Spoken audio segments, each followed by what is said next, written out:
Hello friends.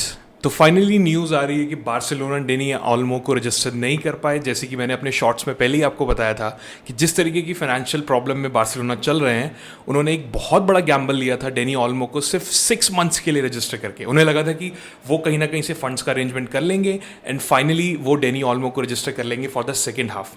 Even though they knew कि ये बहुत मुश्किल होने वाला है एंड जिस तरीके से ला लीगा के रूल्स हैं वो उनको उतनी आसानी से नहीं करने देंगे। बार्सिलोना फ्रेंड्स एक ऐसा क्लब बन गया कि मेरे पास शायद मैंने इससे बड़ा डाउनफॉल शायद आज तक किसी क्लब का नहीं देखा होगा। मतलब जिस तरीके से वो फुटबॉल को डील करते हैं, मतलब ऐसा लगता है कि everything is just a joke for them. मतलब अरे हो जाएगा टाइप, देख लेंगे, कर लेंगे, अभी नहीं हुआ तो बाद में देख लेंगे। जैसे हम अपनी स्टूडेंट लाइफ में करा करते थे ना कभी कि अच्छा टेस्ट परसों है, अरे देख लेंगे। मतलब आपने डेनी ऑल्मो को ले आए, आपने 65 मिलियन खर्च कर दिए, आप उनको लेके आ गए, आपने 6 महीने का कॉन्ट्रैक्ट साइन कर लिया, फिर आपने बोला अरे 6 महीने तो खेल तू, बाद में देख लेंगे क्या होता है। बाद में देख लिया आपने, आप रजिस्टर नहीं कर पाए डेनी ऑल्मो को, और वो आपके लिए एक kind of a free agent player बन गया है जिसके लिए आप ऑलरेडी इतना पैसा खर्च कर गया है। मतलब मुझे बार्सिलोना का बिजनेस मॉडल कभी समझ में नहीं आता। इवन मेरे पड़ोस के मोहल्ले की जो बनिए वाला होगा ना, जो दुकान चला रहा है, वो शायद लपोर्टा या फिर जो बार्सिलोना का जो भी बोर्ड है जो इस चीज़ के लिए रिस्पॉन्सिबल है, शायद उससे ज़्यादा दिमागदार होगा यार। उसको पता है मुझे 1 रुपये की टॉफ़ी बेचनी है तो मुझे किस तरीके से बेचनी है। यहाँ पे तो आप 65 मिलियन का प्लेयर लेके आ गए और वो शायद खाली बैठेगा। एंड आप उसके लिए भी कि हम कोशिश कर रहे हैं, हम कोशिश कर रहे हैं। आप क्या कोशिश कर रहे हो यार? Barcelona is such a fabulous club to be honest. Being a Real Madrid fan, मेरे लिए तो बहुत अच्छा मोमेंट है, मैं डिनाई नहीं करूंगा कि ये जो क्लब है, ये यही मोमेंट्स होते हैं जो मुझे फ्लोरेंटिनो पेरेस को एडमायर करने के लिए मजबूर कर देते हैं। इवन दो उनके बहुत सारे डिसीजन से मैं अग्री नहीं करता हूँ आज भी, बट जब मैं ये हालत देखता हूँ और जब मैं रियल मैड्रिड की हालत देखता हूँ और जब मैं रियल मैड्रिड की पहले की हालत देखता हूँ फ्लोरेंटिनो पेरेस से आने से पहले, किस तरीके से उस बंदे ने ट्रेनिंग ग्राउंड्स बेचे, किस तरीके से डेवलपमेंट करा, जिस तरीके से क्लब को डेट से निकाला, and finally real Madrid is one of the richest club on the planets and they don't have the Arab money. That's the main point. ये सब देखते हुए जब मैं बार्सिलोना को देखता हूँ तो मेरे को ऐसा लगता है कि thank God we have Florentino Perez. Doesn't matter what kind of decision he is taking, but Barcelona मतलब मेरे को पर्सनली ऐसा लगता है, मैं ट्विटर पे पढ़ रहा था कि लोग जो हैं लपोर्टा को गालियां दिए जा रहे हैं लाइन से। जो भी बारसा के फैंस हैं, जितने भी क्यूल्स फ्रेंड्स हैं मेरे, एवरीबडी इज जस्ट अब्यूजिंग अ लपोर्टा। हमें यहाँ पे एक चीज़ ध्यान रखनी पड़ेगी कि लपोर्टा जो है बाद में आया है। आप लोगों को पहले ये चीज़ ध्यान रखनी पड़ेगी कि आपको फाइनेंशियल क्राइसिस में डाल के गया था बार्टेमाउ, जिसने आपकी क्लब की धज्जियां उड़ा दी थी। लपोर्टा तो सिर्फ बाद में आया है। ऐसा नहीं है कि लपोर्टा की गलतियां नहीं है। मैंने अपनी जो एक शॉट बनाई थी लास्ट वाली, उसमें मैंने बताया है कि किस तरीके से वो भी एक बहुत बड़ा मेस क्रिएट करने वाला था मेसी के लिए, बट फ्लोरेंटिनो पेरेस ने वो बचा लिया। बट यहाँ पे लपोर्टा की पूरी गलती नहीं है। अगर आप देखें यहाँ पे जो मेन गलती आती है वो आती है बार्टेमाउ की। मतलब ये पूरा जो स्ट्रक्चर गलत होने का जो स्टार्ट हुआ था, ये स्टार्ट हुआ था बार्टेमाउ से। इवन दो जब लपोर्टा आया तो मुझे ऐसा लगा था जिस टाइप के डिसीजन वो लोग ले रहे थे, बहुत बहुत पैर फूक फूक के, जिसको बोलते हैं ना कि कदम फूक फूक के रख रहे थे। कोई खर्चा नहीं कर रहे थे, कोई फालतू का वो नहीं कर रहे थे। जो भी प्लेयर्स ले रहे थे या तो वो फ्री एजेंट टाइप थे या फिर उनके प्री कॉन्ट्रैक्ट साइन थे या फिर लोन्स पे ले रहे थे। तो लग रहा था कि ये एक्चुअली मैनेज करने की कोशिश कर रहे हैं एंड वाकई में भी शायद 1-2 महीने के अंदर बार्सिलोना यहाँ से सस्टेन कर जाएगी। शायद यहाँ से हम बार्सिलोना शायद यहाँ से आगे निकल जाएंगे। बट एकदम से इन्होंने भी वही करना शुरू कर दिया यार। आप सीधा 65 मिलियन डाल देते हैं डेनी ऑल्मो में, आप उसको ले आते हो और उसके बाद आप उसको सिर्फ 6 महीने के लिए रजिस्टर करते हो क्योंकि आपके पास पैसा ही नहीं है। अरे जो आपको पता था कि आपके पास पैसा ही नहीं है तो आपने ये सब क्यों करा? आपको शायद डेनी ऑल्मो साइन करना उतना ज़रूरी नहीं था उस टाइम, आपको क्लब को सस्टेन करना ज़रूरी था। और ये आपके फैंस समझ जाते, जहाँ तक मैं अपने फ्रेंड्स को जानता हूँ जो बार्सिलोना या क्यूल्स हैं, वो समझ जाते हैं इस चीज़ को कि बार्टेमाउ आपको बहुत घटिया कंडीशन में डाल के गया है एंड आपके लिए आसान नहीं होगा एकदम से वो करना। बट आपने तो शुरुआत में जो डिसीजन लिए उससे एकदम से पलट दिया, जो कहते हैं ना मौका पलट दिया, माहौल पलट दिया एकदम से। शुरुआत में आप इस तरीके से डिसीजन ले रहे हो कि हम बड़े आराम से करेंगे, बड़े आराम से करेंगे, बहुत अच्छे से कर रहे हैं, सिर्फ वो प्लेयर्स को देख रहे हैं जिनको हम लोन पे ले सकते हैं या फिर फ्री एजेंट्स को ले सकते हैं या फिर प्री कॉन्ट्रैक्ट साइन कर लिए, आपने अच्छे अच्छे प्लेयर ले लिए, बहुत बढ़िया। आपने अपनी ला मसिया की अकेडमी से प्लेयर्स को उठा लिया, बहुत अच्छा। आपने अपने फिनेंशियल जो चीज़ें हैं उनको बैलेंस करना शुरू कर दिया, जितने फालतू की कटिंग थी, मीडिया एजेंसीज थी, सबके पैसे कम कर दिए, फेल इन गुड। एकदम से आपने डेनी ऑल्मो को साइन कर लिया और वो ये सब जानते हुए, ऊपर से इसमें सबसे एक इम्पॉर्टेंट पॉइंट जो मुझे ऐसा लगता है कि इन्होंने अभी क्या करने की कोशिश करी, इन्होंने ला लीगा को ये बोला कि हम आपको पैसे दे देंगे, हमारे पास गारंटी है। इनके पास पैसा नहीं था, इनके पास गारंटी है। वो किस वजह से है? अपनी वीआईपी सीट्स बेचने के लिए किसी कंपनी के साथ डील करी है, उस कंपनी ने इनको एश्योरेंस दे दी है कि हम आपको पैसे दे देंगे। अरे एश्योरेंस से थोड़ी चलता है, आपको पहले से ही पता है कि जो हेवियर टेबास जो है आपको नहीं करने देगा यार। वो जिस तरीके से स्ट्रिक्ट है, जिस तरीके से ला लीगा बहुत ज़्यादा स्ट्रिक्ट है सैलरी कैप एंड इन सारी चीज़ों को लेके, वो आपको कभी रजिस्टर नहीं करने देंगे। ऊपर से ये कोर्ट में जाके कह रहे हैं इन्होंने, ओके इन्होंने कोर्ट में ये केस भी करा कि हमें एक्सटेंशन मिलनी चाहिए। इन्होंने 3 जनवरी तक की एक्सटेंशन मांगी है, उसमें भी इनके पास श्योरिटी नहीं है कि इनको पैसा मिलेगा कि नहीं। तो आप एक्सटेंशन किस चीज़ की मांग रहे हो यार?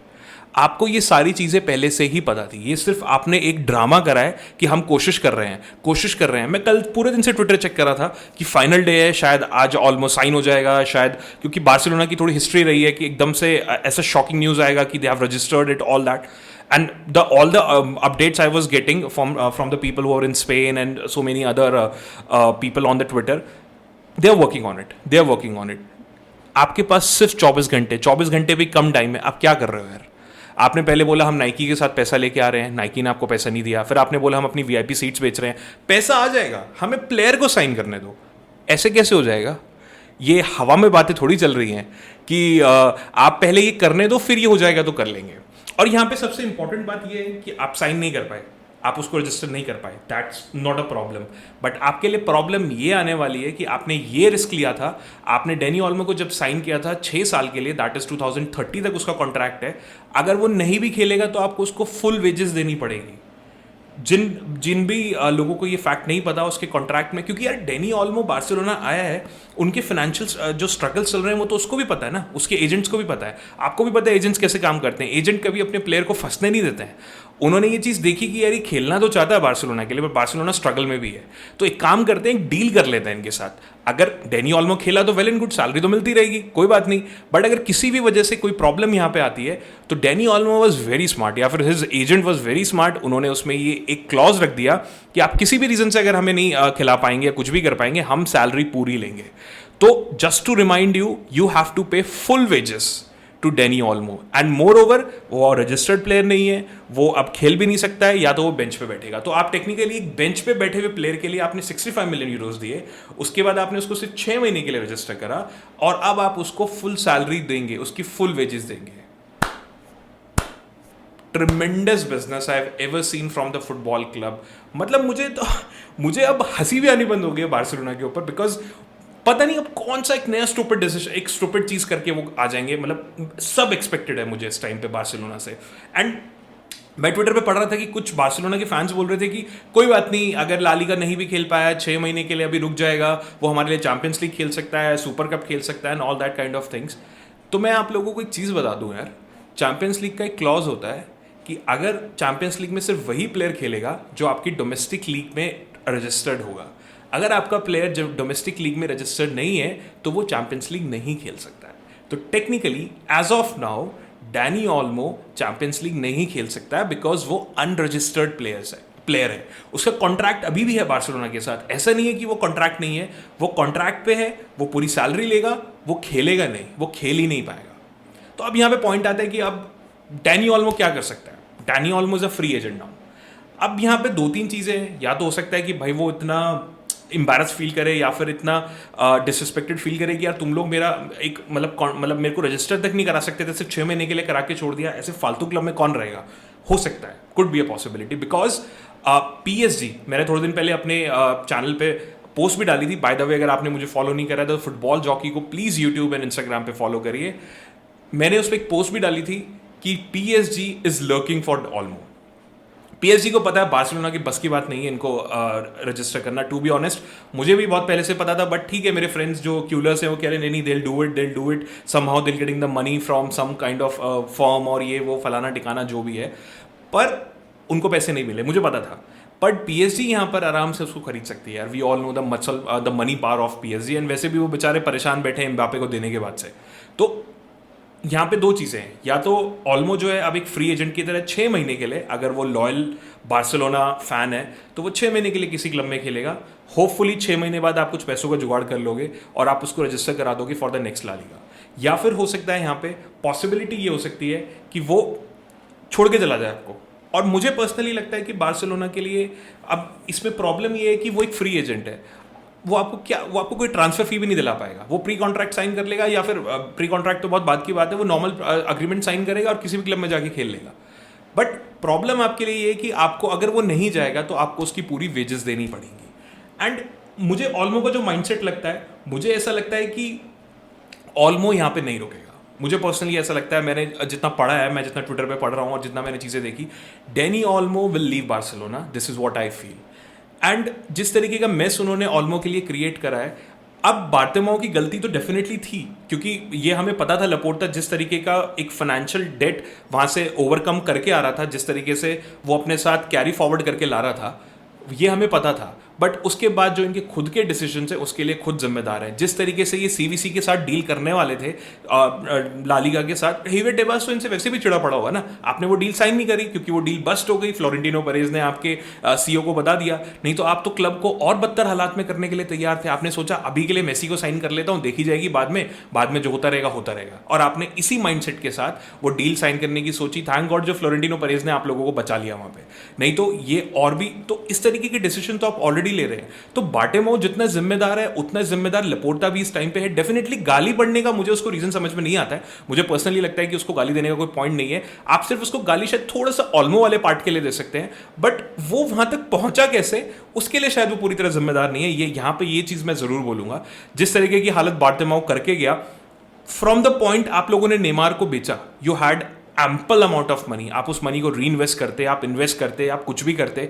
आपने ओस्मान डेम्बेले खरीद लिया जो आपके पहले मैच के बाद 4 महीने के लिए बाहर हो गया। आपने फिलिपे कुटिन्यो खरीद लिया जो आपकी एक सबसे वर्स्ट बाय हो गई, जिसको आपको लोन पे भेजना पड़ा।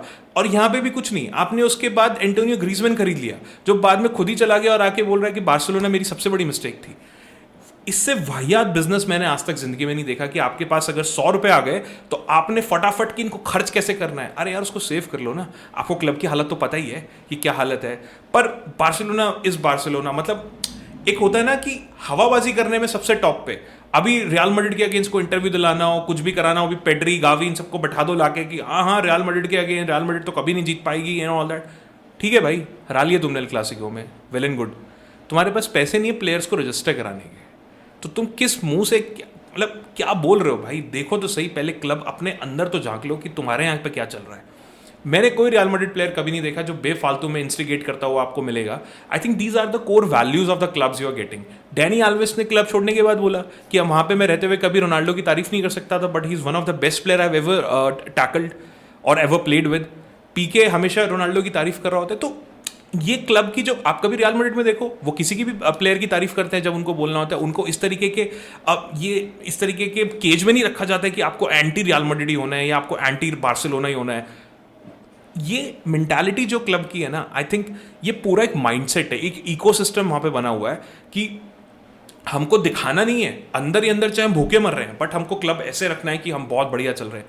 Guys, you don't have money to pay your player salaries, please do something. थोड़ा सेंसिबल सोचो, थोड़े टाइम के लिए राइवलरी को साइड में रख दो।